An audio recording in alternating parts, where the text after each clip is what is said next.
Today, we're going to do a quick follow-up on last week's story. So if you haven't listened to that, make sure you go. And it was only episode 1, so you don't have very far back to catch up. But I shared my story of being insulted to my face in front of 120 women and the phrases that I said. And I told you I would just mention to you the book and just a couple follow-up things. So this is the book that changed my life. It's called Power Phrases. I will probably begin. I've sold it before, even though it's not my book. But I wanted to show you part of the beauty of this book is that in the back, there's a section of phrases. And remember, I said to her, again, you have to go back and listen, but when she insulted me the second time, I said, I want to hear what you have to say, but not the pot shots. The actual phrase was, I'm interested in your opinions, but not in your insults.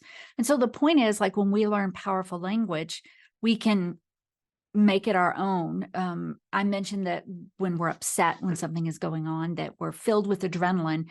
And so it's really hard to just put together something powerful to say when your brain is not being fed the blood and oxygen like your muscles and the rest of your body. But if you have a foundation, you can build such powerful language. So this is the book I wanted to mention to you. And then just one other quick thing before we jump into today's topic of what to say when you are offended is just sometimes a conversation requires a follow-up.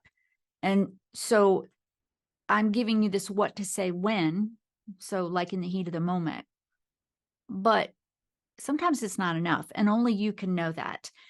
Way too long of a story for today, but basically it was important for me to have a follow-up conversation about this because the women we were there to serve, they knew there was conflict between their 2 trainers who were supposed to be training them in skills for women in the business world, and we didn't do a very good job, right? The follow-up conversation was a script that I write, and I might share that with you next time if we have time. I just want to be respectful of your 10 minutes. But the script went like this. When I heard you say that I looked unprofessional in front of 120 women, it concerned me because we're there to serve the women and they weren't receiving that very well from us or seeing that very well from us. You use power phrases wonderfully. Maybe you were trying to demonstrate that. If you do come into one of my classes in the future, could you please just sit quietly and listen so that the women can respond, because that's why they're there. See? And I told you last time that it doesn't matter like what the person says. I mean, it does matter, but for your own growth, the fact that you're even having these conversations is huge. So we'll do an episode at some point on planning for what another person says. But for now, I just wanted to follow up with that. What we're here to talk about today is what to say if you are offended. And this is kind of a 2-part story. I posted the picture you're seeing now on Facebook this morning. It's Halloween. And here's what I posted. I said, thought, it's Halloween time, so anything goes, right? Do you find this offensive? So you see the picture there that says State Psychiatric Hospital, Cemetery. And then if you look closely, you see the one that says, I think it says this way, entrance to asylum. Okay, so I said, do you find this offensive? My answer is no, but with clarification. Having spent time in a psychiatric hospital, I know how scary it is and also how life-changing. I'm not ashamed of my journey, but I know many who suffer do feel shame, fear, stigmatized. I'm assuming the owner of this home has not experienced severe mental health challenges, and there's no judgment here. So my no with clarification is simply this. Our choices are up to each of us. If I can make a choice to avoid causing someone pain, I will. And then I said, I'd love to hear your thoughts. And I had, I don't know how many. One person said, we own a mental health agency, that they weren't offended, but it shows them how far we've come in the world of mental health. One said, it doesn't offend me, but they weren't a big fan of Halloween. One person said, I'm not offended, and they've spent time in a psych unit. Another said, it doesn't offend me, but I think it would be in better taste if it weren't there. Another said, yes, it did. And it just gave, oh, wait. here's some more. It doesn't offend me, but let's see. Yeah, but it's not anything to make fun of. Somebody said, I'm not offended, but I feel this topic shouldn't be used in this way. When it comes to this topic of offense, there are so many books out there about not being offended. Don't be offended. And I get that. It's like, don't take everything to heart. We hear that everybody in society gets offended today. There are several definitions of offended. One of them is that you are annoyed or you are displeased. When I think about that picture, I think, am I offended? Well, I said on there, no. However, if I can make a better choice, I will. Let me go back a little bit further.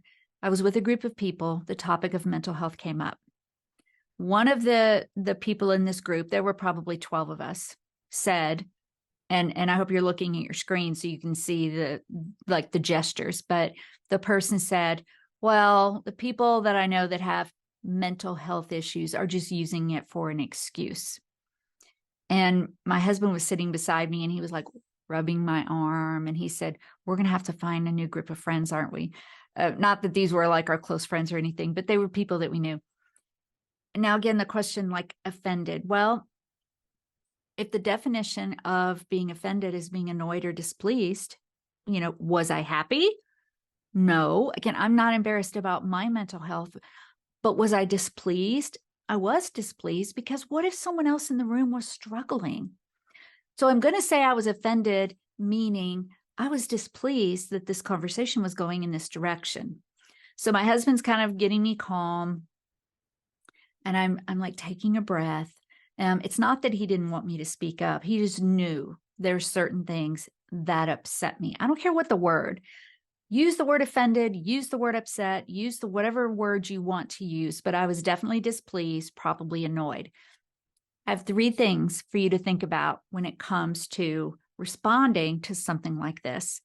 Number 1 is ask yourself, why? Why is this bothering you? Is it that you're taking offense for yourself? Are you taking offense for other people? The second one is ask yourself if you will speak up. You could say, should you speak up or will you speak up? With the house, not offended for me. I don't even know that I was necessarily offended. I know that it's all in sort of good spirit, but I'm not going to speak up, right? I'm not going to go knocking on that person's door and say, hey, I'm offended by your Halloween decorations. Take them down. First of all, I'm just not going to do that. And second of all, it doesn't seem really safe to just go knock up somebody's door. So I'm not going to do that. When it came to the conversation, I knew I was going to speak up. I felt like there could have been someone in that room who was in a different place in their mental health journey than me. Maybe they were still battling, serious things. And like I wrote in that Facebook post, people still, it's so much better than it used to be, but people still feel fear and shame and stigmatized. And I just didn't feel like I could just sit and not say anything. So ask yourself why. Second thing is decide, will you speak up? And the third thing is what we're here for, what to say when. Now, I don't remember the exact words that I used, but what I'm saying to you during these is just my years of studying phrases and language. And by studying, I don't mean burying my head in a book, going to a library. I just mean reading things and thinking things through. And every time I have a phrase or a tip that I can incorporate, then it makes it that much easier the next time. I don't remember exactly what I said, but it was something like this. I don't always speak up about topics in groups. I am very passionate about mental health. I do need to speak up about this. You may have not had experiences really in your home or growing up with people who had mental health challenges. They are real. If someone truly has a mental health challenge, it is not an excuse. It is the most painful thing that a person can experience, at least in my opinion. And I just want to speak up because I want to make sure that if somebody else in here is suffering, they don't feel like they can't speak up because they won't get support. I said something like that.